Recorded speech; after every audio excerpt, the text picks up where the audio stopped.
గుంటూరు లాంటి మొత్తం కలిపే అమరావతి కలిపే 3 కలిపే మీరు రాజధాని అనేసరికి కొంచెం ఉత్సాహం వస్తుంది ఇండస్ట్రియలిస్ట్‌కి.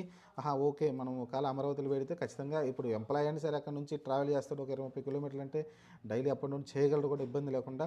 ఆ తర్వాత అమరావతిలో డెవలప్ అయితే అక్కడే ఇల్లు కొనుక్కొని అక్కడే సెటిల్ అవుతాడు కూడా. అలాంటి కొంచెం ప్రాబ్లమ్ అయితే ఉండదు. అలానే మంగళగిరి లాంటి మంచి ఏరియా ఉంది. ఆ ఏరియాలో మీరు డ క్రికెట్ స్టేడియం లాంటిది కడుతున్నారు. దాన్ని పూర్తి చేయొచ్చు. ఆ తర్వాత మీరు ఆ ఏరియాలోనే ఒక సాఫ్ట్‌వేర్ అడ్డాగా మార్చొచ్చు. హైటెక్ సిటీ లాగా ఎలా అయితే పెట్టుకున్నారో అలా అయితే ఒక హైటెక్ సిటీ లాంటిది అక్కడైతే కట్టుకోవచ్చు మంచిగా. ఒక మంచి ఆలోచన మరి దీన్ని ఇంప్లిమెంట్ త్వరగా చేసుకొని త్వరగా ముందు ఈ ఏరియా డెవలప్ చేయాలి. ఎక్కువ డబ్బులు అమరావతిలో పెట్టకుండా అక్కడ నిదానంగా డెవలప్ అవుతుందో 20 అవుద్దా, 30 అవుద్దా, 45 సంవత్సరాలకు అవుద్దా, నిదానంగా అక్కడ జరుగుతూ ఉంటుంది. కానీ కొంచెం పెట్టుబడుల్ని పిలిచి గుంటూరు అలానే విజయవాడ, మంగళగిరి ఏరియాలో కొంచెం ల్యాండ్స్ ఇస్తే సాఫ్ట్వేర్ కంపెనీలు కావచ్చు, లేకుంటే ఇండస్ట్రీలు కావచ్చు వచ్చి అక్కడైతే పెట్టుకొని కొంచెం ఉపాధి అవకాశాలు ఎక్కువ పెరిగే అవకాశం ఉంటుంది. మీరు అడవుల్లోకి వెళ్ళి ఇండస్ట్రీలు పెట్టమంటే ఎవడు రాడు, నాకు తెలిసి ఎవడు రాడు.